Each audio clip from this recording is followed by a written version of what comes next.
Okay. So yeah. So anyhow, so when I do, I've already given you permission to the Google Drive, and you can forward that to your friends if you like, Hmm. and Yeah, you I'll can do that. get onto the YouTube and um, yeah, I've got the YouTube thing. Um, Yeah, I might as well use it. yeah. YouTube's great. YouTube is, it's there for anybody to take it to exploit it. Yeah, so that's And yeah. I think that I really feel that that there's people out there that are looking for something like this. There It's should just a be. matter of hopefully, through word of mouth and different ways for people to stumble upon it. Yeah, well, the pilot that we put, it was in February, I think. And Mhm. occasionally, I went to that new Google account, and there was never anything on it, no emails or anything. Uh-huh. But Yeah, it might take some yeah, more. but no, saying that that that that insight about thinking about music or a piece all at the same time, I find it very interesting and it's starting to make sense to me. Um, and I was thinking about because just like a couple of days ago is when it kind of really hit me. I'm like, okay, I really do understand how Mozart heard everything at once. Um, Now, I wanted to ask you about because you in that first video you mentioned like closed forms versus open forms, and so I was kind of wondering about that in relation to the that reality that that a composer like Mozart would hear everything at once. Then it's just a matter of like knowing certain conventions, I imagine, uh, in order to you know take that thing that he's hearing that's all at once and then putting like a beginning and and an end to it, right? Because like as far as because like just I guess I'm thinking about that contrast between closed form and an open form that you mentioned.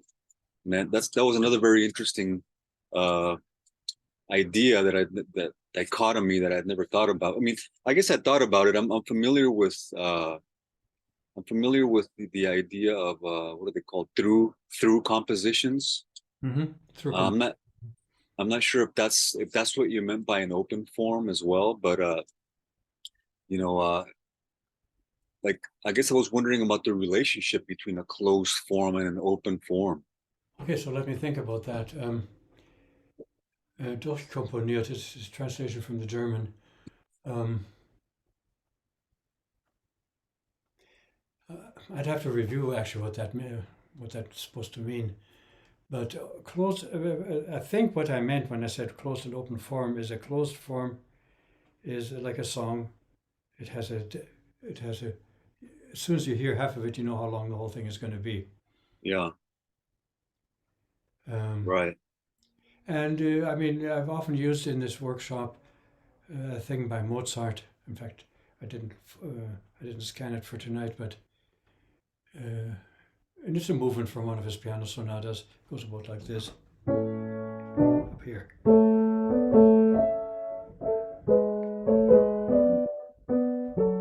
Yeah. And you know that that's half of it. Hmm. You know that the second time is going to end.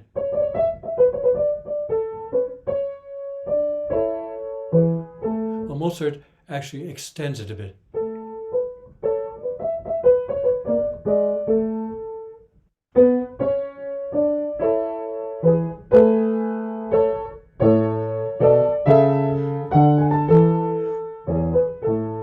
Yeah, he extends it. Hmm. Um, and the way he does it,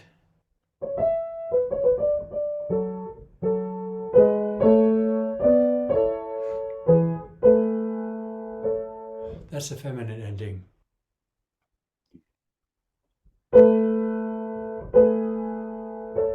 Two notes. He doesn't get to the last note until the weak beat. 1, 2, 3, eh? Mm-hmm. And then he sort of does the.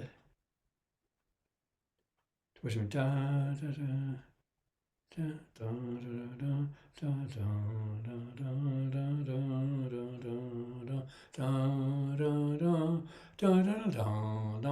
Yeah, it's only 2 bars. This extra ending, so it's not the second half of it isn't completely repeated. It's just an extension. And then 3 and 1, and we get to the last note on the strong beat. Mm-hmm. We're going to be talking about that today, anyhow. So that's a closed form. Okay. But that's only the first.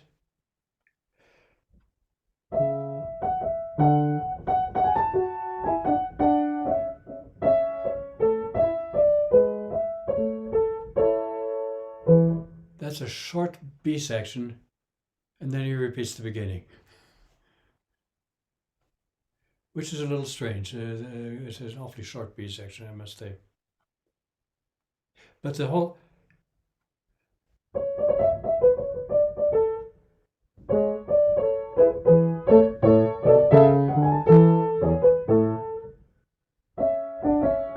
I think he starts. They do that. They repeat the B section, even though it's already over by that time. It was a convention, like you said. Okay, but that is it's a close form that you can see all at once the symmetries of it. So an open form is if I improvise.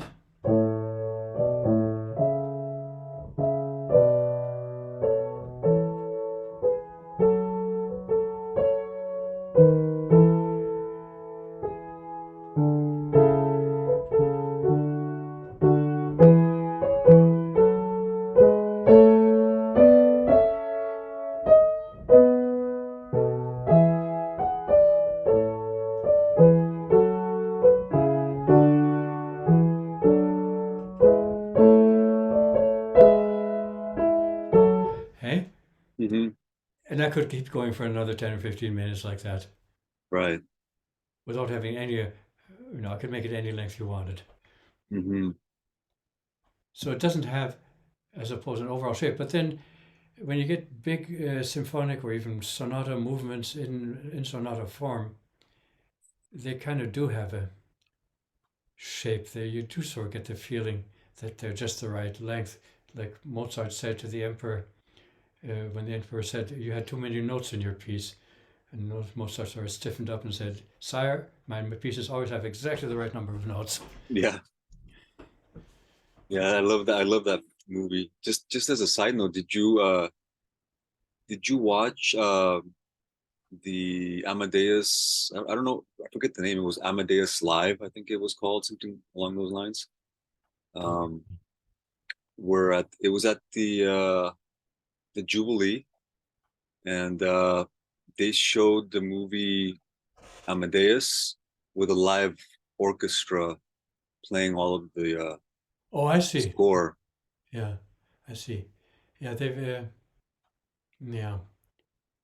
Uh, every Halloween they show a silent horror movie and have somebody accompany the silent movie on the big pipe organ. Oh, really? And the place is always packed for that. Everybody comes in costume and is Yeah. very serious and probably go to a party afterwards. Is this at the Jubilee? No, at the Winspear. Oh, really? I've never even heard of that. Yeah, I suppose I could make all my students aware of it. Um, Well, that sounds really cool. they don't even need the promotion. It's packed when Mm. everybody enjoys dressing up in costumes. So it's kind of like a well-kept secret then. Well, no, they advertise it. Oh, okay. but I guess I didn't bother. In fact, they're doing some interesting. I just got an email today about the Windspear is doing 4 organ concerts in the coming year. One of them will be Gustav Holst's The Planet, the whole thing performed on the organ. Mm. It's a symphonic piece, you know. Mm-hmm. Another one will be Liszt's B minor piano sonata, which was played in the Windspear by Joachim Zecker, and is one of the most difficult piano pieces there is. It'll be fascinating to see what he does on the organ with it. Anyhow, yeah, so that's it. You know, all the silent movies were never silent movies, you know. Mm-hmm. If it was a big theater, they had a theater organ, and if it was a small theater, they had a piano.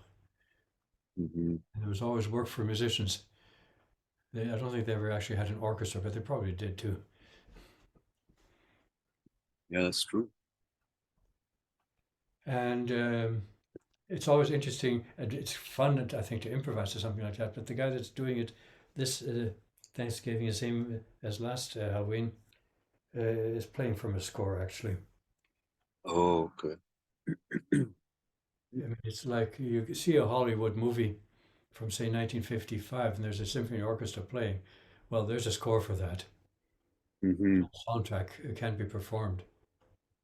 And really, you could take any one of those old movies, get the Edmonton Symphony playing that score and show the movie. And I'm surprised Oh. they haven't done that yet. Oh. They didn't improvise that. Classical orchestras can't improvise like that. Mm-hmm. I mean, jazz improvisation only works because it's based on a song, and the song has a set chord chart and a certain set, metrical structure, Yeah. exact number of bars, and so you know when it's time for the next guy to come in. Yeah. Mm-hmm. But those are through composed. You can't have a group of people improvising on something that's through composed, I Mm-hmm. guess. Yeah. So jazz is a closed form except for free jazz, Mm-hmm. and that can sort of go anywhere. Okay. So yeah. So I hope that answers your question a little bit. Yeah, it does. If we get a decent group together and take this somewhere, I had wanted to go to, like a full-size sonata movement, and Mm-hmm. see what symmetries are there. And in a sonata, they do this.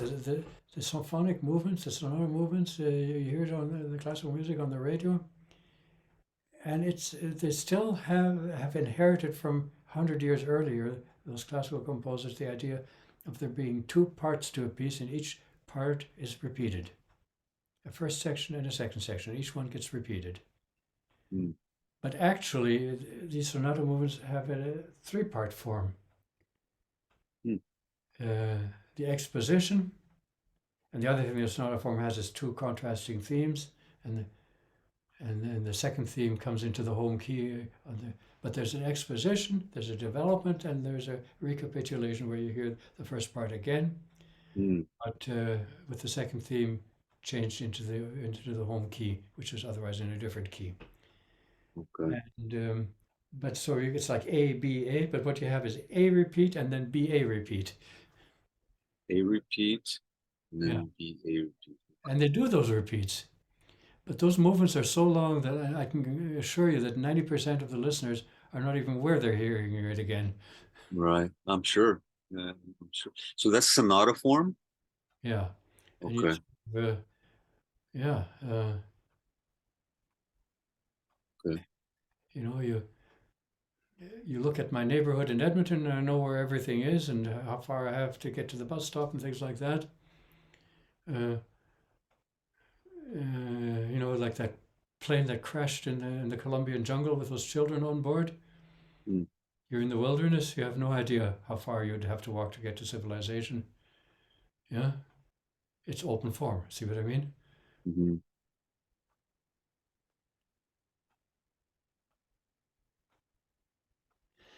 Okay. Okay. So let's proceed with what I did prepare. And I did not. I was going to do Schubert, and then I couldn't find some of the materials. and some of them were a size that I couldn't scan. And I think I've got material still sitting downtown, actually. I need to organize that better. And it's a fascinating song, uh, which seems to be quite irregular. You have these phrases of different lengths and pauses between the phrases of different lengths. And you think, well, this is not very classical at all. It's almost like recitative. But there is the underlying framework to it um, that makes the whole thing sound convincing. But it's a whole evening's thing for itself. Okay. Mm-hmm. And I realized when I was preparing this that I didn't have the materials to do it properly. So here we are with our national anthem.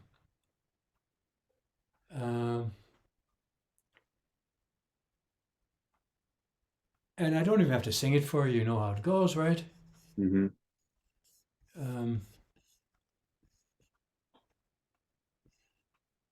One interesting feature of this song is that every phrase has a trochaic beginning. No, it doesn't. I take that back. Every phrase has a masculine ending.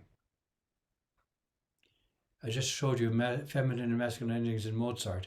And Mozart, one of the features of his style is lots of feminine endings. And that has something to do, with the culture of the time. When you see how the men dressed in those days with, white stockings and little high Yeah. shoes and wigs and lots of jewelry, and they put makeup on. Yeah, there's a certain, Yeah. even though they were quite capable of chopping each other's heads off too. There's a certain Right. dominant culture there, and Mm. that is reflected in the music, I think. And then, okay, so this is interesting. This is a national anthem. Every phrase has a strong ending, I suppose, a national anthem, and it's talking all about defending your country against enemies and so forth. It's supposed to project strength, and I think that's consciously or unconsciously the composer thought of a melody that would do that. Mm. Um, Now let's just think of other national anthems. The Mexican national anthem, I can whistle it. Can you sing it with words, even if I don't understand them all? No, I don't actually know it, but I know the melody of it. Yeah, okay, sing it for me or something. So it goes like something like this. Da na na na na na na na na na na na na na na na na na na. Na na na na na na na na na na. Na na na na na na na na na. Na na na na na na na na na na. Na na na na na na na na na. And there's a Okay, I heard as a end and two phrases before the end, a masculine ending, the rest were feminine endings. oh, okay. And all the And phrases were iambic beginnings. that must have been written sometime in the 18, I think around 1870 or I think around that time, I imagine. Reflects the musical language of that time. Yeah, exactly. Okay. Like you'd mentioned. And there are lots of countries there are lots of national anthems that, you know, lots of countries became countries there around that time. Mm-hmm. Yep. And so there's a tendency to have these late romantic. So then what about the Marseillaise? How's that in relation to this? Da, da, da, da, da, da, dum, da, da, dum, da, dum, dum, da, dum, da, dum, da, dum, da. How does it start again? I don't remember. I did it once for one of these workshops because Debussy was quoting it for his fireworks piece. Mm. Uh, dun, dun, Nos enfants de la patrie. But that's the wrong tune, isn't it? No, that's right. But now I'm thinking of a second phrase which can't be correct. Oh, okay. You got me now, okay? I don't want to take the time to Google this now. No, it's all right. But I, okay, I can't remember it either, actually.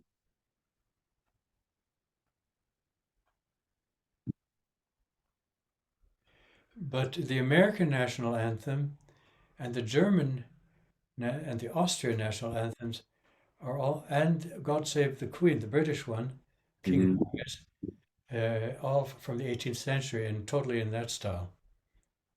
Oh, But okay. there aren't very many others in that style. And they have this sort of almost effeminate gracefulness Hmm. of that time. Dum, bum, bum, ba, da, da, da. It's a graceful sort of a slow Hmm. waltz, you know? Hmm. You don't really sing that when you're galloping with your drawn swords into the enemy army, you know? Right. Uh, or the German one. Da, da, da, da, da, da, da, da, da. Da, da, da, da, da, da, da. Da, da, da, da, da, da, da. It's very elegant and graceful Hmm. and very unsuitable for such a militaristic country as Germany at least once was. Hmm. And then, yeah, a lot of these late 19th century anthems are, I mean, to the modern world, are quite inappropriate musically, Hmm. but you kind of stuck with them. Okay, so back to ours here. So Well, all when was this one written? late 19th century. Oh, okay. Calixa Cavalier, he wrote a lot of marches that you hear on the Canadian Composers Channel on CBC. Um, he wasn't, yeah, well, he was sort of the big music man in Quebec province Oh, okay. uh, around that time. And of course, the original words were French. What we have here is an English translation. So, and you can see the ABA form as I outlined it, eh? Yeah. Uh, in the A1 section, we have O Canada, O Ca. Oh, let's get into the key of B flat. O Canada. A first phrase which starts trocheically, so it starts on the downbeat. Okay? The next phrase, or we call it a half phrase if you like, our home and native land, starts on an upbeat, starts on the fourth count. Right? And then that pattern repeats itself in the other half of the A section. A trochaic beginning and a iambic beginning. You with me on that? Yeah. Okay. Uh, and so let's talk about the poem that is behind it. We've got the words right there.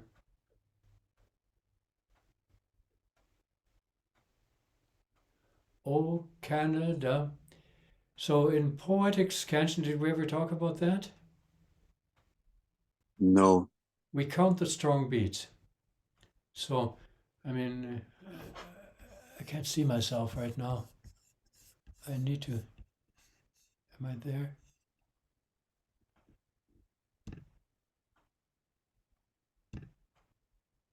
Oh yeah, here we are. Okay, now I can see myself. So, can you see me counting with my fingers? Yeah. Okay. So pinky is number one. Hmm.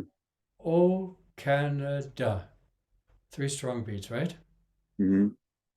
Our home and native land. True patriot love in all thy sons command. So that's called trimeter. Okay. So a book, a school book on poetry would say this is trimeter, but that Hmm. is actually not true.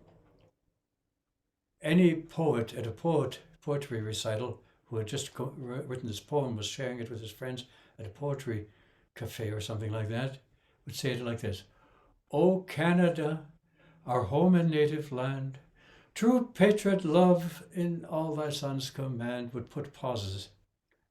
Mm-hmm. Why would he feel the need to do that? Well, because as I say, 4 is the magic number in music. Mm-hmm. Anything that's not 4s is a departure from the norm. Mm-hmm. And so there's actually always a 4th one. So you can see there that I've got that 4th one in brackets. It's a virtual beat. Mm-hmm.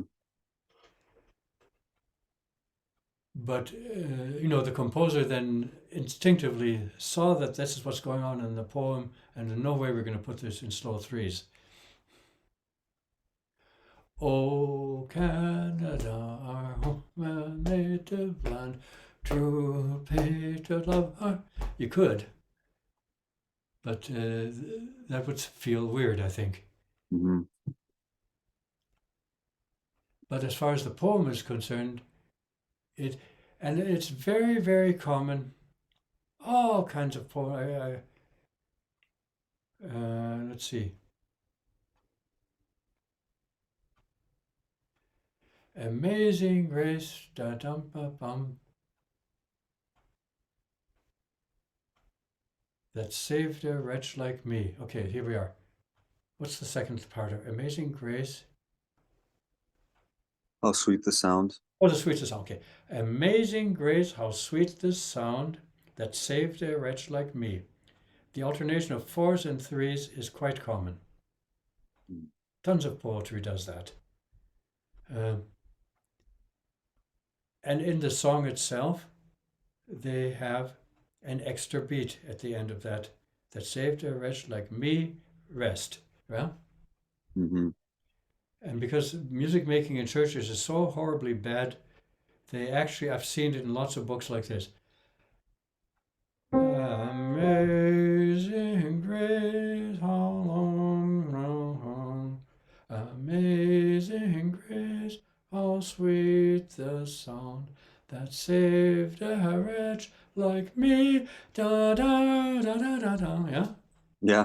See how that destroys the symmetry of it? Yeah. Yeah. I remember hearing that, as a teenager in church, and I couldn't understand why people would do that.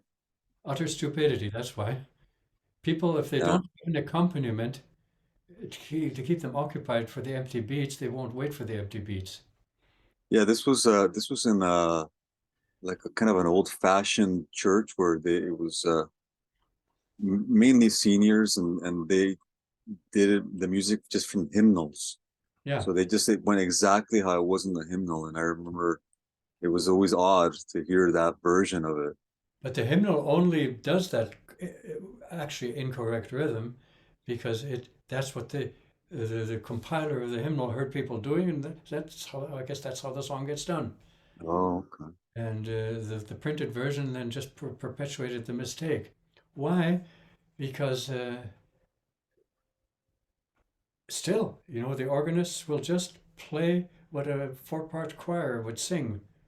Mm-hmm. When there's empty beats, they just sit on the chord and you have to count them out. Well, nobody counts them out, and they just go on too early. Mm-hmm. When I had the church job, I would put accompaniments in that would make it very clear where the beats are. Uh-huh. But church music is such a incredibly traditionalist thing that it's good musicians just get driven away from it. Yeah. Yeah, that's true. But it has the old hymns, especially from the 16th and 17th centuries, they have interesting rhythms, and I want to go through some of those in Oh. this workshop. Right now, I'm trying to choose material that people are familiar with, Mm-hmm. Um, and then if you didn't in your childhood attend a Lutheran church, you won't know these songs, but they are musically very fascinating. Oh. And they are very free and do all kinds of things that later on fell by the wayside. Everything got squared off later on. Hmm. Interesting. It's a whole a topic for itself. Let's take with O Canada for now. Mm-hmm. Now, when we come to the B section, with glowing hearts we see thee rise. That's 4 fingers. The true north strong and free. 3 fingers.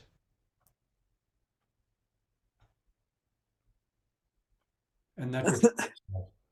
From far and wide, O Canada, we stand on guard for thee. Empty beat again. Mm-hmm. I should have put a bracket around that 4 there. So it's this alternation of 4s and 3s, which isn't really 3s, it's just 3 with the last beat silent. Mm-hmm. And then, so what distinguishes the B section from the A1 section? All the phrases are iambic beginnings. They always start on the 4th count. Right? Mm-hmm.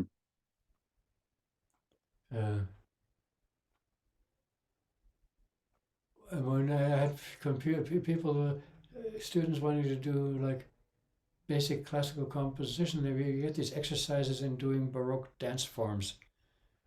And I had to explain to some that they didn't understand it. A gavotte always starts on the 3rd count. If it's in 3s and the first phrase starts on the 3rd count, all the other phrases will probably start on the 3rd count too. But if the first phrase starts on the 1st count, it is possible to have the 2nd phrase starting on the upbeat, which is what O Canada does in the A sections, you see? Mm-hmm. Tell me if I lose you, okay? Well, I get it in theory, but I'm not like quick enough to make a reference to it, on the page. But I do get what you mean. Yes. Yeah. So, O Canada, we're starting on a strong beat. Our home, we're starting on a weak beat. Right? Mm-hmm. Our home and native land. Then again, we start on a strong beat. True patriot love. Okay? Whereas in the B section, with glowing hearts we see the true love and frame. And there's another pattern there. We have 2 short phrases and 1 of double length. And in the second half, from far and wide, O Canada, we stand on guard for thee. That pattern repeats itself, eh? Mm-hmm. So you see, music likes to repeat things, but not completely. Mm-hmm. He could have said, far and wide, O Canada, we stand on guard for thee. He thought that was too repetitive. Mm-hmm. So he decorated a little bit with 8th notes and melismas. And it's almost a cheap trick. It's a pretty cheap way to achieve the Mm-hmm. necessary variety. Mm-hmm. If you can't think of anything better, you do that. Right. And now, What's funny, because I was just thinking about today. I was thinking about improvisation, and I was just thinking how I actually kind of like, kind of like a phrase in unison. When it's when it's like 3 or 4 notes. Sorry, or 4. Um, the phrase is composed of like maybe 4 beats, and they're all the same note. It kind of sounds nice sometimes. everybody playing in unison. No, I mean, like if you're doing like a melody or something, like an improvisation, a single line improvisation, and to play the same note a couple of times, I kind of like doing that sometimes. Well, some melodies do that. Yeah. Onward, Christian soldiers. A lot of the same note there, eh? Mm-hmm. Oh, it's true. Or and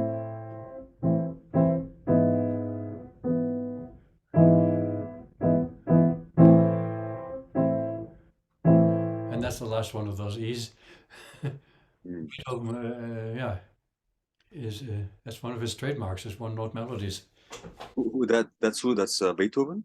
Yep, second movement of the Seventh Symphony. Ooh.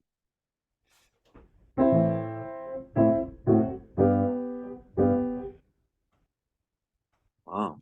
I didn't know that. Oh, piano solo.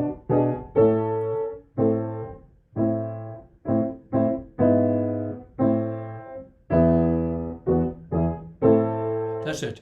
It's a closed form. Mm. The second half repeats actually, but yeah, it's a very closed form, and so it's easy to comprehend. And that's the only time I think that it ever happened to Beethoven in one of his concerts while he was alive, that the audience, when the symphony was finished, they wanted to hear that movement again Mm. because it was a closed form that was easy to memorize. You see, Hmm. the open Yeah. form. To memorize a complete open form is a pretty big job. Mm. Just you Yeah, it listen is. to some free jazz that goes on for 10 or 15 minutes. Uh-huh. Could you sit down and do the whole thing again just from having heard it once? Yeah, maybe Mozart could have. Mm. Yeah. By the way, when I was at the University of California, I was browsing around in the university library. My eye fell on a. You could, yeah, maybe it's getting harder and harder to be able to browse in libraries and look at the covers, you know. And there's the rhythmic structure of music. I thought this is interesting. I never learned anything like that in any of the other universities I attended. Nobody ever talked about that, and that was sort of the inspiration for this workshop. Oh, and who wrote that book? Myers is one of them. Mm. Uh, Myers, Myeers, and there's two authors. Mm. They talk about they talk about how the rhythmic structure of poetry is very similar to the rhythmic structure of music, and iambic and trochaic and all that. They talk about all that. And this Mhm. particular Beethoven melody is very trochaic. And it's not really sad, but there's a sort of a seriousness to it. Mhm.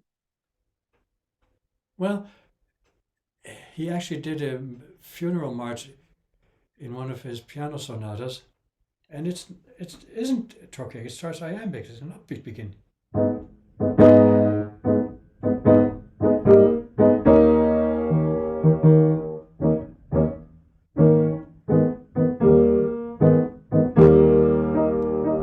All the phrases are iambic, and still that has a funeral feel to it.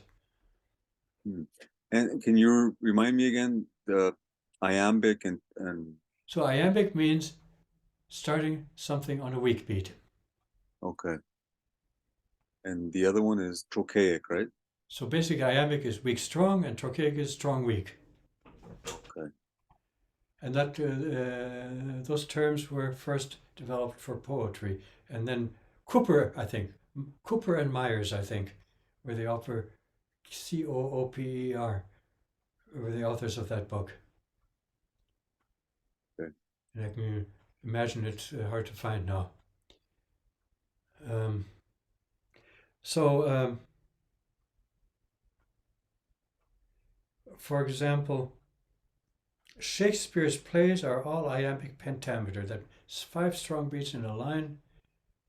Um, and it's always weak, strong, weak, strong. Mm. I wrote a song once. I don't know if I ever played it for you guys. It's on my Google Drive. You can listen to it. So, and if you can't find it, I'll help you with that. But Right. let me not to the marriage of true minds admit impediment. Love is not love, etc., etc. Okay? Mhm. You cannot hear the lines of five beats in that. Shakespeare covers that so thoroughly that you cannot hear the structure. Just like many composers will cover so skillfully the metrical structure that they're basing it on that you can't even hear the bar lines. When I was in the University of California, we had an North Indian classical singer come for 2 winters and teach us about North Indian classical music. And I got interested in that, and I actually went into the library, and they had a listening station, and they had improvisation on such a raga, and it said the tala is tintal, and I had already learned that tintal is basically 4/4 time. 4/4/4/4. 16 beats, but 4 bars of 4/4 time basically, right? Mm-hmm. Now, okay, that'll be easy to hear the beats in that. And I listened and I listened. I could not hear the 4s in it. It was so elegantly and skillfully done that it sort of went right over my head, I guess. Mm.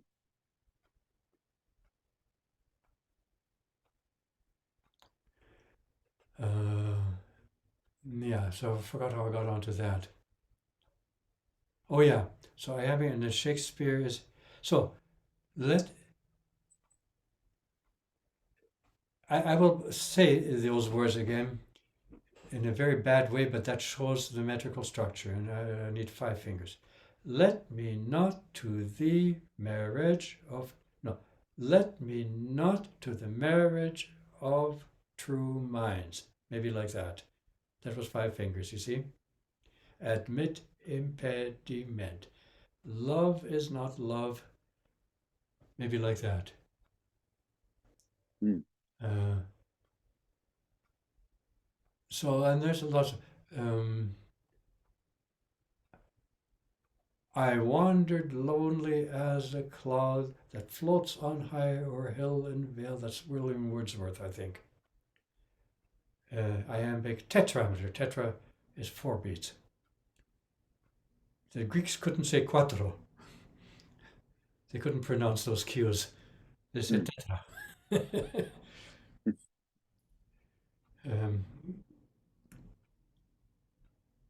But when Shakespeare has songs in his plays, they are almost always in trochaic tetrameter. The one I remember is from Macbeth. Double, double, toil and trouble, kettle boil and cauldron bubble. That's the 3 witches dancing around the pot there at the beginning of Macbeth. Mm. You saw my fingers, eh? Yeah. Okay, and that's trochaic. And so trochaic, well, he uses that sort of to distinguish the sort of the high level poetry that's I think that's his, by using that meter, he's signaling this should actually be sung. Nobody knows what melody they used in the Globe Theatre, but there may well have been one. Mm-hmm. Okay, back to O Canada.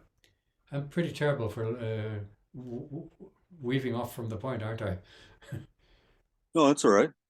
But that's what keeps things interesting. Okay, so the A1 line, all endings are masculine and alternates trochaic and iambic beginnings. The B section has nothing but iambic beginnings. The A2 section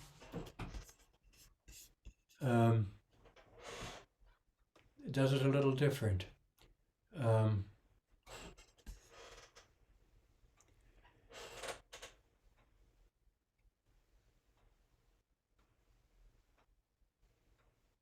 We have 3 trochaic beginnings in a row. God keep our land glorious and free, oh Canada, and then we sort of have an more extended phrase. Oh Canada, we stand on guard for thee. Oh Canada, we stand on. That's just a repetition with a different tune. Mm-hmm. But to have 2 trochaic beginnings in a row, or 3 of them, doesn't that give you a sense of we're getting close to the end now? We're emphasizing it more strongly. Yeah. And I said underneath there, reductive development. Well, what did he do? He took the first little phrase of the beginning and threw away the other half of it. Mm-hmm. And then he repeats it on other notes, but it's still that phrase. And then the final phrase is the same length as this phrase. And kind of very similar in the rhythm, isn't it? Yeah. Mm-hmm. The string of quarter notes comes in the third bar here and in the second bar here. But you could say, you know, there's different rhythms here that are motivically important in this song. So bum, bum, bum, bum is one of them. Bum, bum, bum, bum, bum, bum, a string of quarter notes is another one. Mm. And then here's a different rhythmic motif. But it has this dotted rhythm which came from here. And you could say that the pickup, which is also twice as fast as a dotted rhythm, is this rhythm at double speed. You could even argue that. But the string of quarter notes does reappear. And it would reappear here if except you varied it.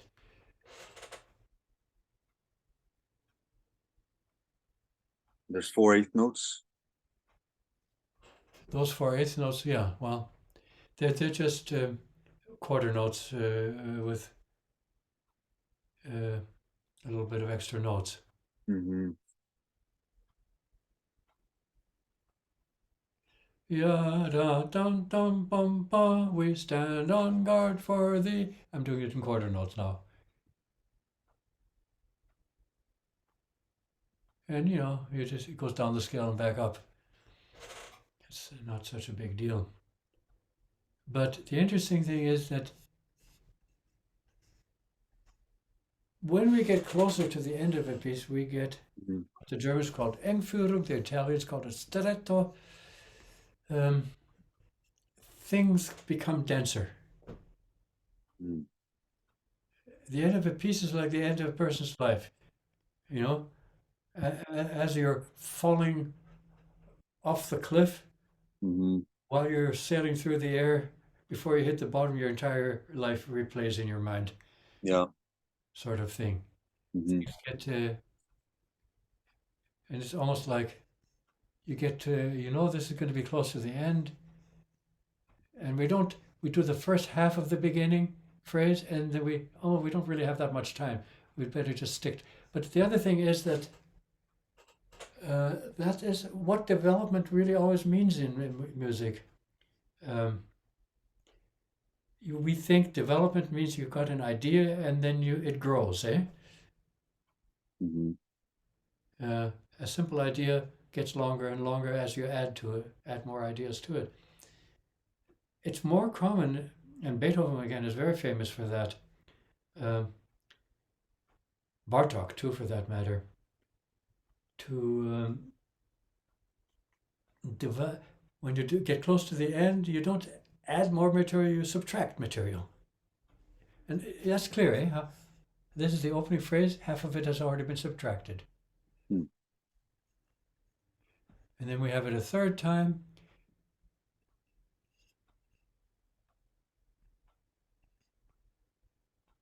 And it's almost like you could think of it this way. Da, da, da, da. We skipped from here to here. Da, da, dum, bum, bum, bum. We get the quarter notes in the second bar already.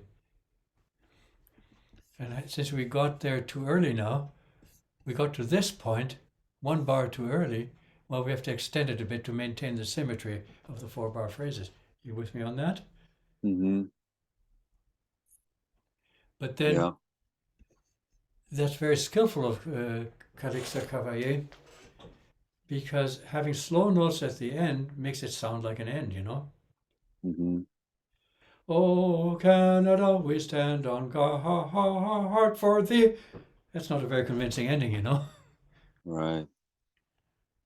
For emphasis, you need to slow down at the end. And I know when we well, the textbook we were given in the fourth year of the Bachelor of Music program for 16th century counterpoint, they made the point, they observed this in those composers, that they wouldn't say retard at the end, they would write longer notes at the end, so that everything Mm, comes to a peaceful ending. mhm. So that the section that's called stretto, and then what is it in German? Engführung. Führung is to lead, and to lead into a tight space, you know. Uh-huh. So that tight space of stretto would be that the part where there are the four quarter notes. Yeah, think of it as telescoping. You've got this telescope, and then you push Mm-hmm. it together. Mm-hmm. The Okay, old fashioned do that again. like that, eh? In Oh, the can you repeat that? well, you know the old fashioned telescopes, and that Yeah. you pull it out and you to see, yeah. Mm-hmm. And that word telescoping came from those instruments. Mm-hmm. And it often means not extending but contracting. And Mm-hmm. that's what music does at endings, it contracts. And Now, can you explain? Because I guess I'm a little bit lost here. Because how does it contract when you said that that the composer uses long notes? Like, where's the contraction? yeah, okay. So having contracted here, we got to the quarter notes already in the second measure. We have some Yeah. space left over. Uh-huh. I don't think that's so hard to understand. So when you get this ending here in the B, we stand on guard for thee. Yeah. Everybody's perfectly clear that that's not the end of the song yet. Yeah. End of the A section, A1 section. In all thy son's command. Also, we also know that it's not the end of the piece because we're not on Do. We're on the fifth note of the scale. Mm-hmm. We're also on the fifth note of the scale here. I didn't do harmonic analysis here, but in this,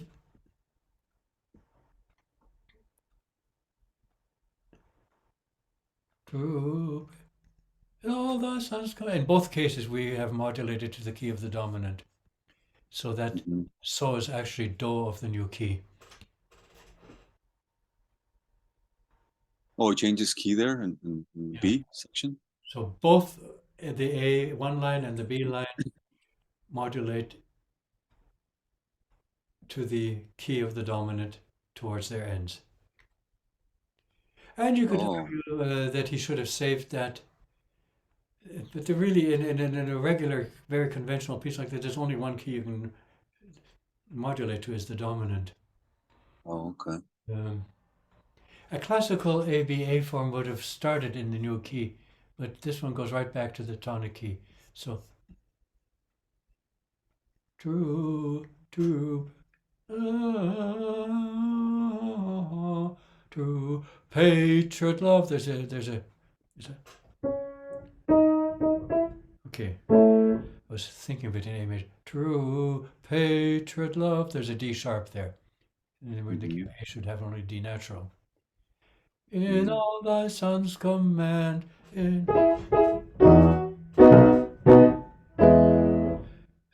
That's G sharp, A sharp, E. But in the harmony, there's a D sharp. Mm-hmm. So, So so it modulates where it says love. That's where it modulates to the dominant. nope, on the word patriot. Oh, patriot too. Okay, yeah. Patriot love. Okay. Okay.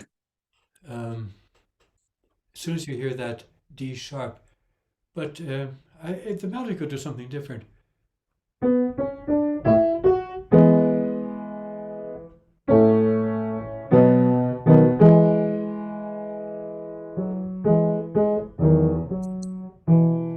Like the melody didn't have a D sharp at that point, but the harmony did.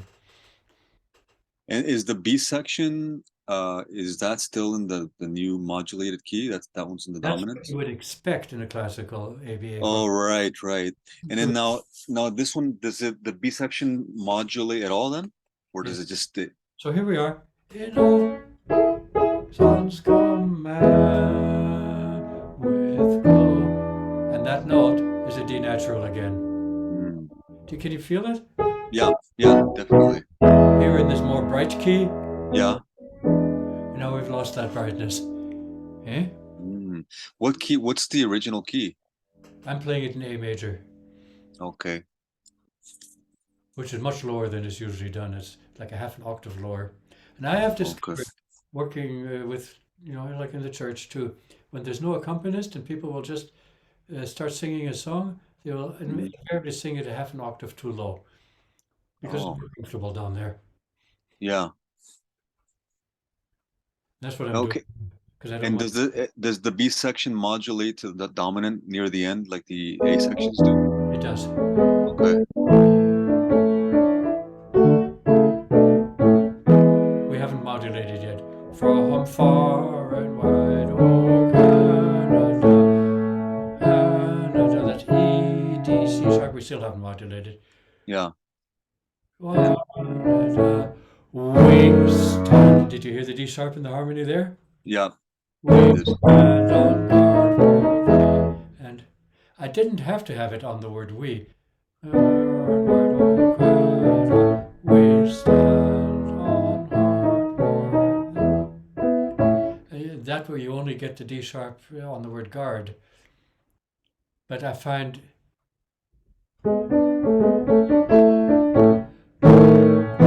that's a nice climactic chord, and that is the climax of the song. And I don't know what Cavalier did in his own harmonization, but I Hmm. feel the need for it there. Okay. And so there's a certain redundance. The A section, A1 section, and the B section both do the same thing. They go from the tonic to the dominant. Hmm. But there's enough new things in the B section that we kind of aren't bothered by that so much.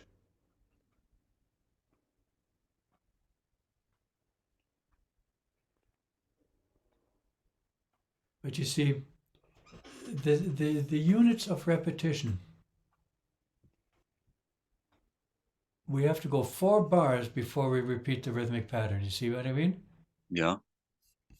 Here, we only have to go 1 bar. Okay. Already a type of stiletto. But in another sense, we repeat all of that pattern 4 bars later here.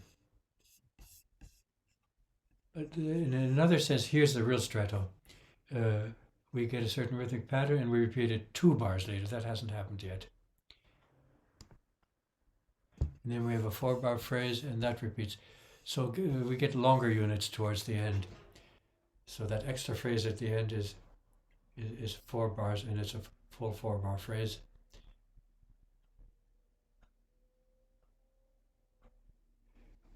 It's almost like far and wide, O Canada, we stand on guard for thee. Old keep our land. We're out of breath from having been so excited in the previous line. Hmm. Need an extra breath there. Hmm. Never thought of that before.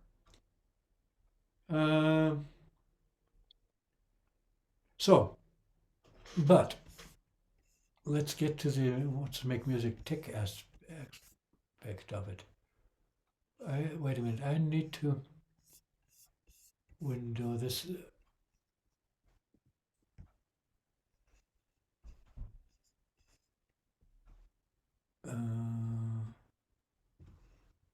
View.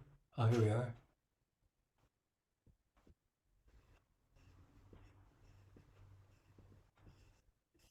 Show tab bar. I want to get rid of that bar up there.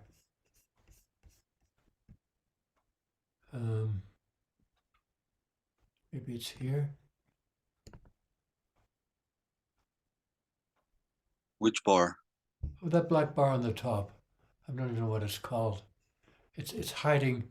Well, it's not such a serious thing, but I had it gone before. It's not by hitting That black bar. pressing the green one, the green button, the little green circle. No, that'll get me to full screen, I think. Oh, I see. That creates problems. Yeah. No, that's not it. there is no hide floating meeting controls. I think that's it. There we are. Okay, now we can see the top at least. A bit more anyhow. Okay. So it's in 4/4 time. 1, 2, 3, 4, 1. Here's my fingers. Oh, Canada. And I don't have to go through the whole song. You can see that's going to work, right? Mm-hmm. Now I'll do my 4 fingers at half speed. Oh, Canada, our home and native land. And so on. And it's going to work at that speed. I don't need to show Mm-hmm. you that, right? No. Now, and that's these numbers here. And you can see that the 4 is virtual and it's not virtual here. Okay. Now, can you stick with me? And I need to take a little break. Sure. Only take 3 minutes. Sure, no worries.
Okay. So if we follow these numbers, we're saying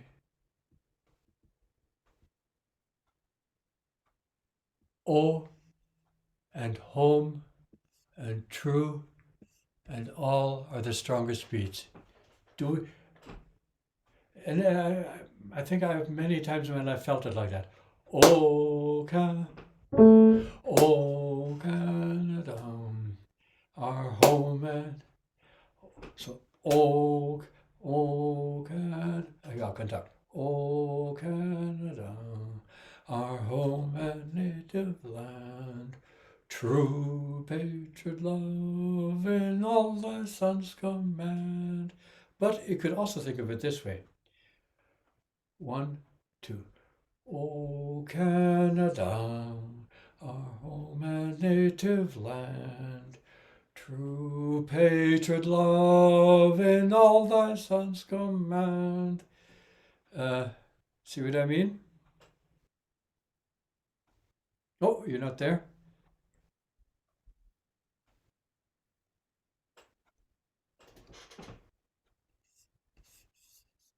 I think okay, Nair took a break too.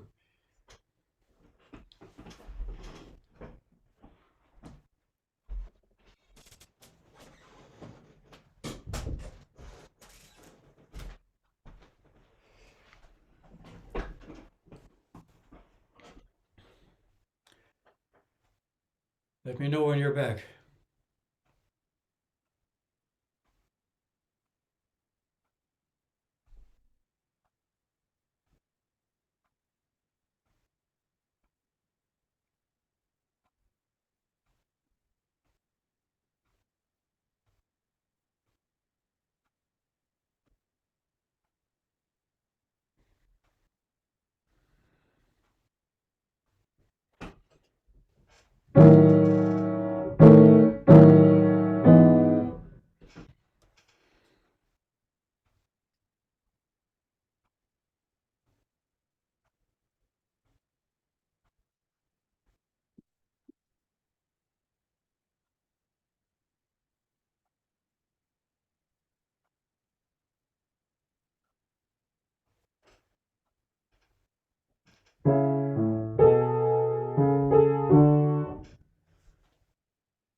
Hi, you there?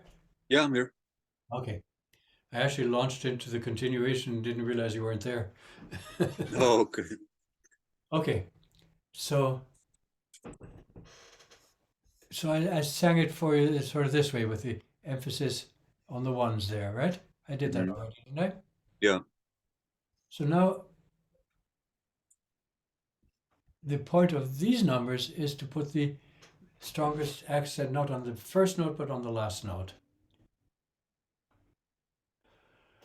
And I'm 1, 2, 3, 4. Sign of the cross is 4/4 time. Hmm. So 1, 2. Oh, Canada, our home and native land, true patriot love and all. Okay.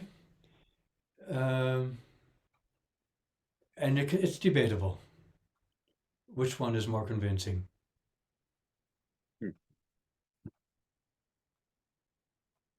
Um, However, when we get to the end of the song, oh, Canada, we stand on guard for thee.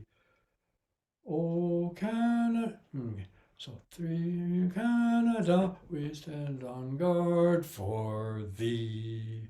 Or is it, oh, Canada, we stand on guard for thee? Hey, what do you think? Hmm. Hard to decide, right? Yeah. So there's ambiguity there. You could see, you could say that this, like almost all pieces of music, has two rhythmic metrical structures at once. Hmm. And sometimes one dominates and sometimes the other. There's uh, so many things in nature like that. Hmm. Uh, we are controlled by hormones, and sometimes one hormone dominates and sometimes the other does. One hormone makes you sleepy, one gives you energy. Uh, but if we take these upper numbers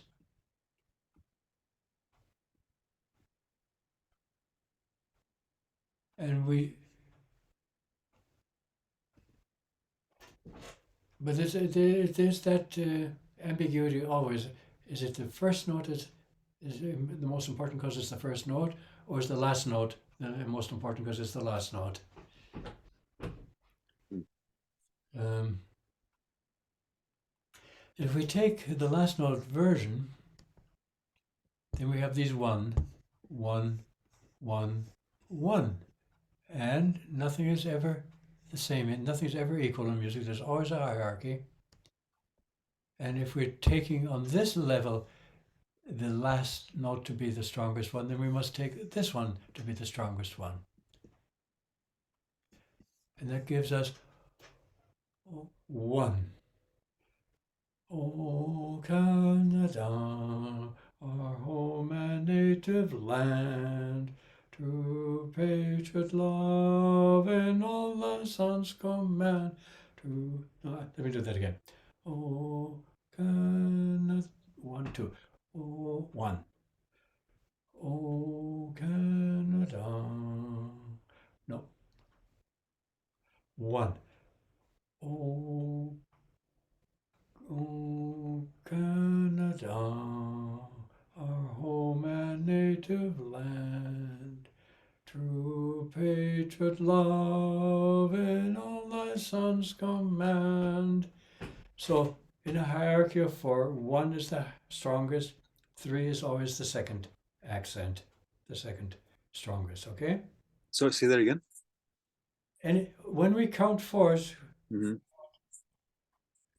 we don't go 1, 2, 3, 4, 1, 2, 3, 4. We don't go 1, 2, 3, 4. We go 1, 2, 3, 4. Hmm. And 4 is 2 plus 2. So if 1 is the primary accent, 3 has to be the secondary accent. Yeah. Yeah. Sure. Okay. Hey, can I ask you about that that that alternative meter that we were just looking at, where with the one being on the last note? Yeah. Um, now That's, it seemed like that one would. doesn't seem to work in it would like it wouldn't seem to work in the B section. Like it would start too late in the B section, wouldn't it? Wouldn't that be a little bit awkward?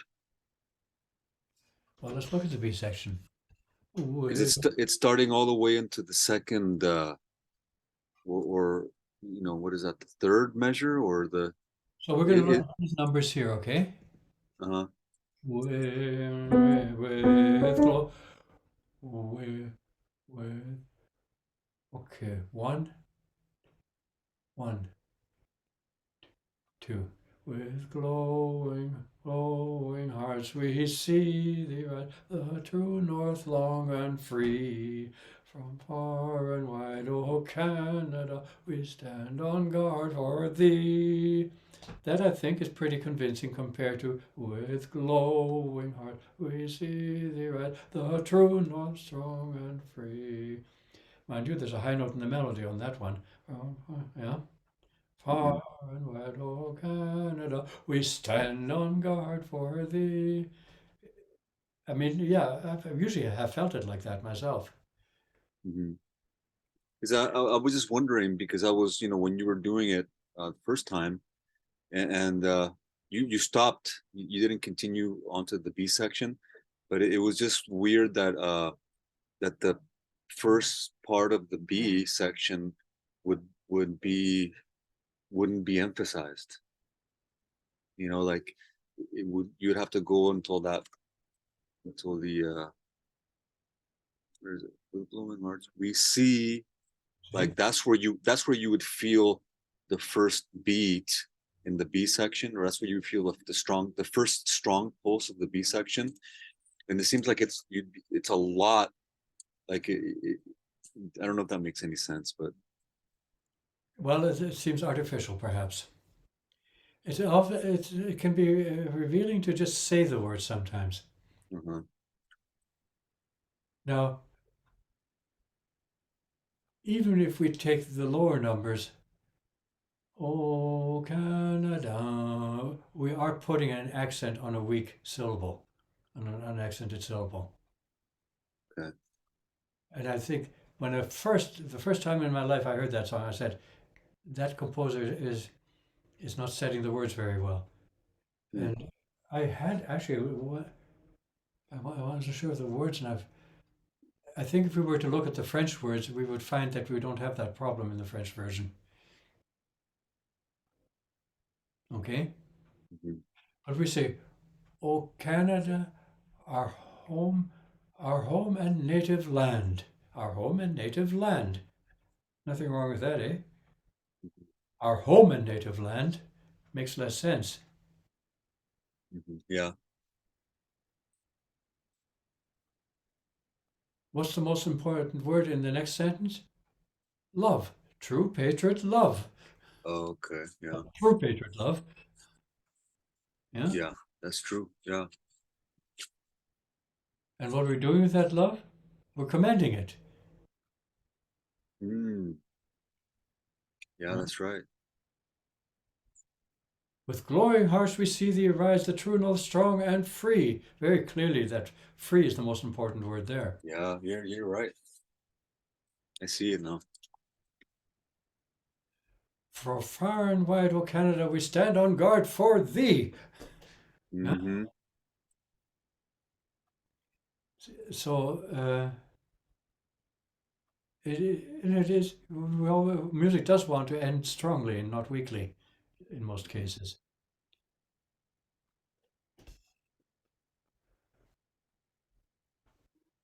God keep our land. What's more important, the land or God? Mm.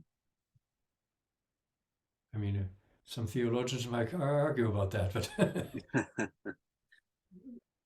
God keep our land glorious and free. Okay? The music kind of artificially chops that sentence into two shorter sentences, Mhm. but that's one of the liberties of a composer. O Canada, we stand on guard for thee. Not, O Canada, we stand on guard for thee. Mhm. That would be a weak ending. And then that repeats, but that's the same thing then. Oh Okay, wow, so if we that makes accept sense. we can accept these upper numbers, Mm-hmm. and bearing in mind that the shape of the melody and the exact words and maybe the harmonies will sometimes contradict that. Yeah, Mm-hmm. that's if the music was completely cut and dried, it'd be very boring, you know. Mm-hmm. Um, then we have these ones,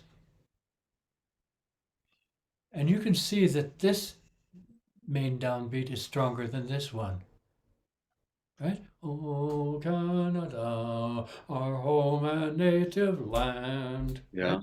Yeah. What, and how does the composer reinforce that?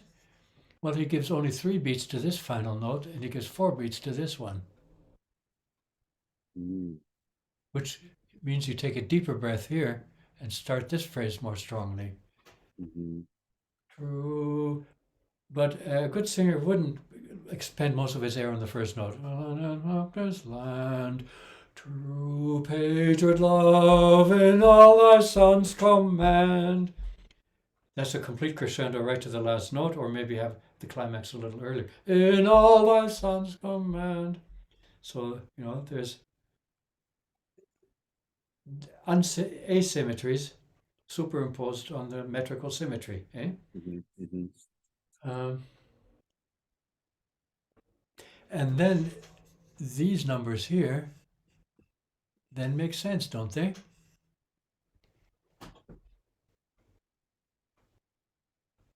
Yeah.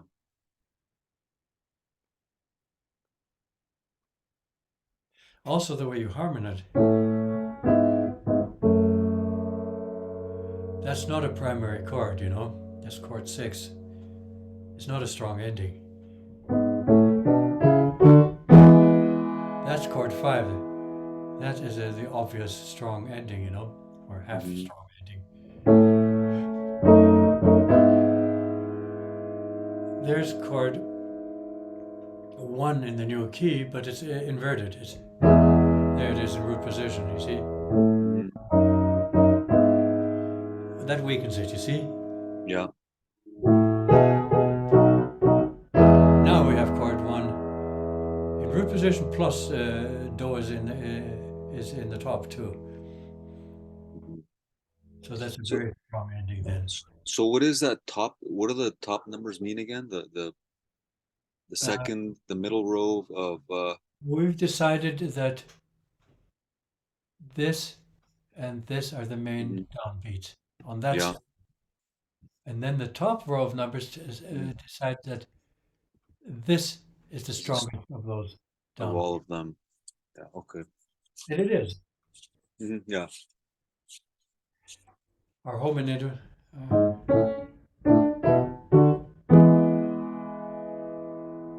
E is on the bottom, but it's not on the top. Now we have E on the top and on the bottom. It's a stronger ending. Rhythmically, it's the Mm-hmm. same, but it's strong. Mm-hmm.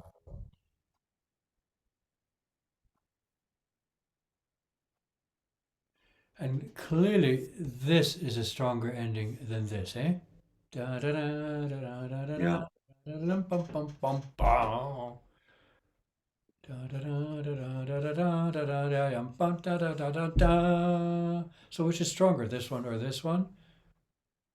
Mm-hmm. Yeah. The last one. Yeah, because we have the very clear definition of the new key. And the same. Oh, he does the same thing here as here. He ends that phrase on the second note of the scale. Oh, my native land.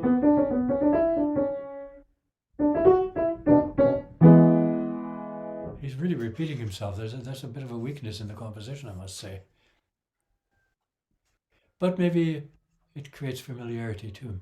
But very clearly, this is the more important one, right? Mm-hmm.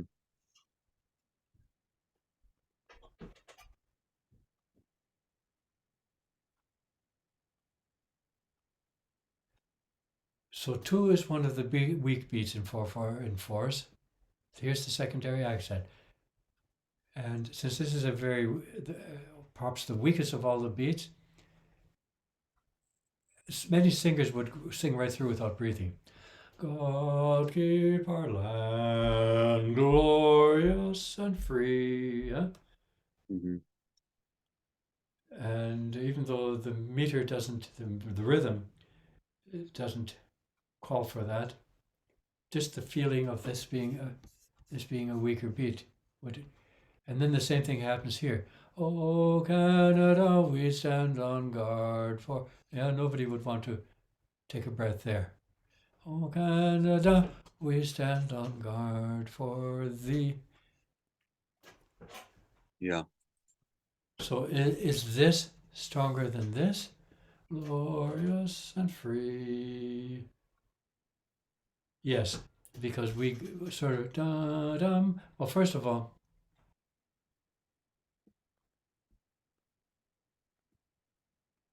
glorious and free. Again, we're going to the second note of the scale. Same as there and the one above too. It's interesting. Glorious and free. So that's not a very strong ending note, you know. Hmm. Oh, Canada, we stand on guard for thee. This is normally harmonized like this.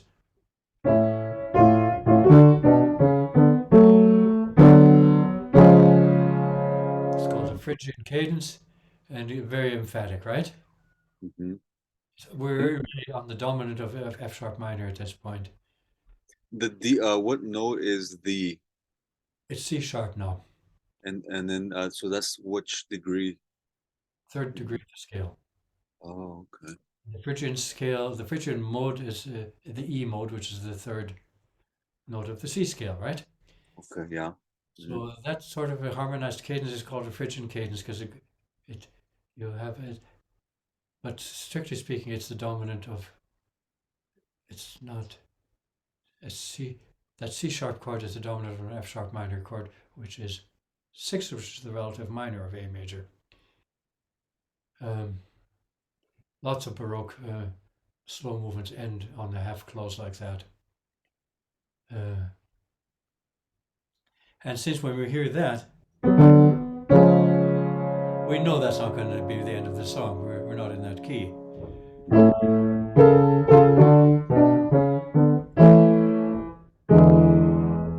And now we're ending on Do. Yeah.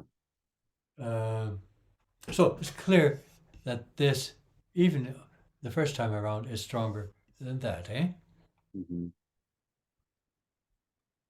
So we go 2, 3, 4, 1, and then 4, 1 for good measure. So he wanted he didn't just want to have, he could have, look, he could have done, God keep our land glorious and free. Oh, Canada, we stand on guard for thee. The song would have been over. Mm. Yeah. But it's a much grander ending this way, isn't it? Yeah. It is. Um, Now, we have at the end of every line a big one. Now we need a hierarchy of those. And once we have that, we we comprehend the song as one unit. Hmm. Right now we're comprehending it as three lines, Yeah. 3.5 lines. Um, so what's the hierarchy in these?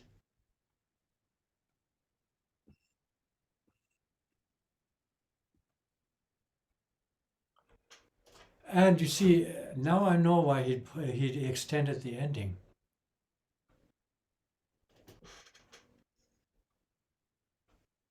Hmm. Which is stronger, this one or this one? We stand on guard for thee. Oh, Canada, we stand on guard for thee. Can you feel that this one is weaker than that one? Hmm. Yes. But that wasn't really the strongest downbeat either. It hasn't happened yet at this point. See what I Hmm. mean? Yep. You had to add something. Otherwise, that one there, it's hard to see, that red one there, Hmm. never have happened. Yeah.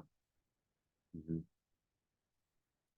And well, we'd have to look at a lot of classical ternary forms.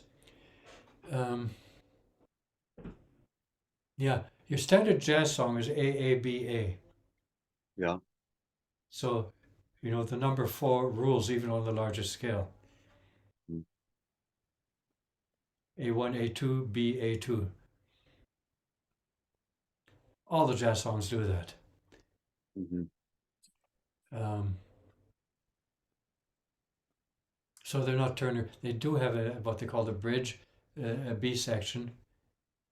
But because the A section repeats, we maintain. But Cavalier did not really want to repeat his A immediately.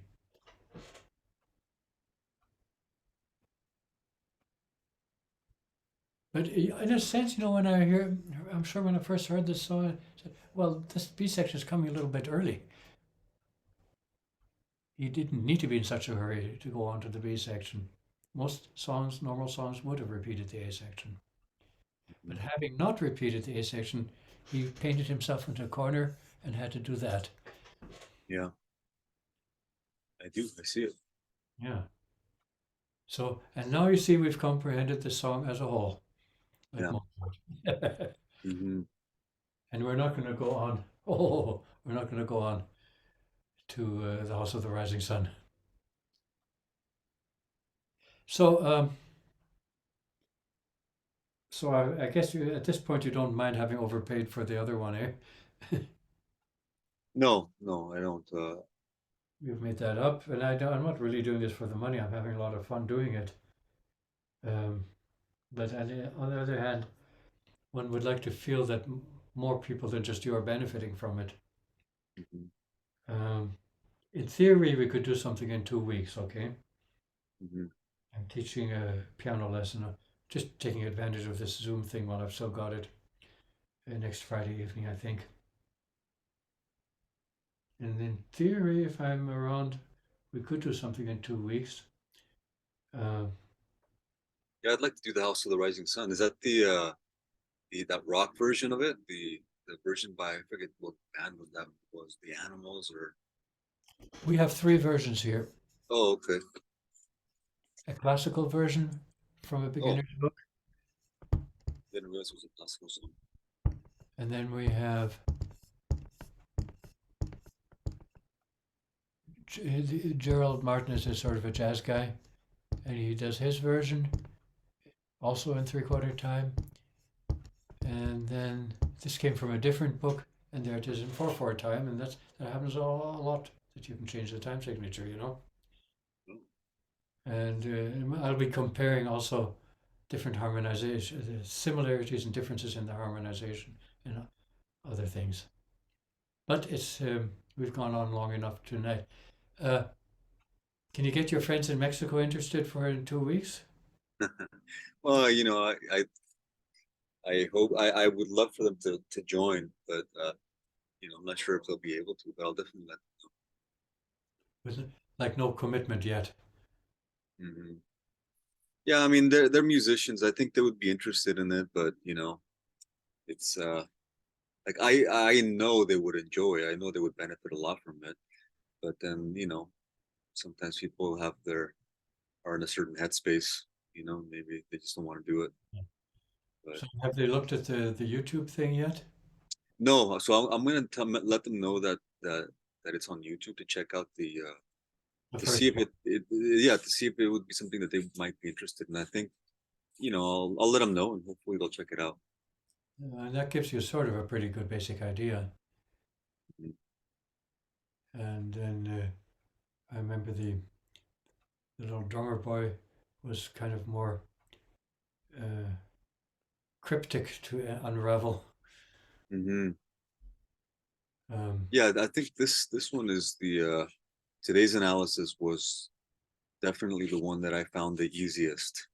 But then again, I've been thinking about how how you did this, since we started these lessons. So it could be just I'm kind of getting it now. mhm. But yeah, no, it was easy. I think this melody was easier to analyze, and Well, it's it very was a really, familiar. huh? Yeah, and and well, each every song in the world has its individuality and its ways of deviating from the complete square mold. Hmm. That's what Yeah. makes. Okay. Yeah, sounds good. I'm definitely interested. Well, I'll probably send out an email, and if I'm sure I'm going to be around in 2 weeks, and say who's up for it, and Okay. like the girl that I teach the piano lesson to, she actually played that classical version of the House of the Rising Sun and liked it. So I tell her, well, come to this workshop and just see what's behind that music. Hmm. The other thing I want to do, yeah, and the House of the Rising Sun. And when I try playing this, I immediately start adding things, Hmm.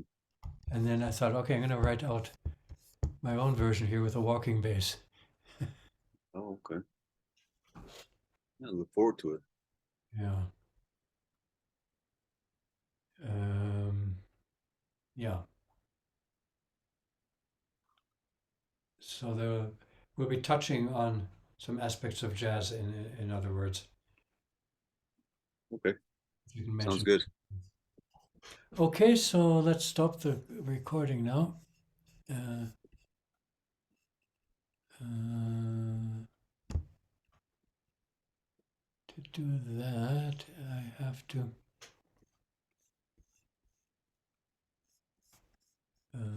tools, I think. No, viewer.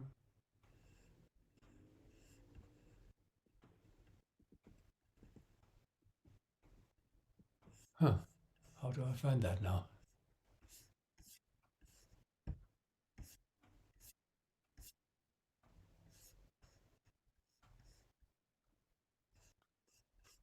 Um,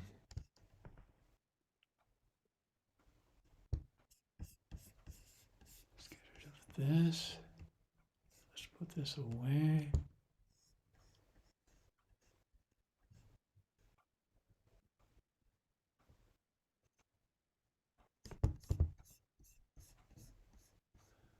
I mean, you could even leave if you want to. I'm just trying to stop the recording now. Oh, I see. Okay. Sounds good. Thanks a lot. Okay, Well, maybe see and you in 2 weeks then. look forward to your email. Thanks. Have a good night. Bye.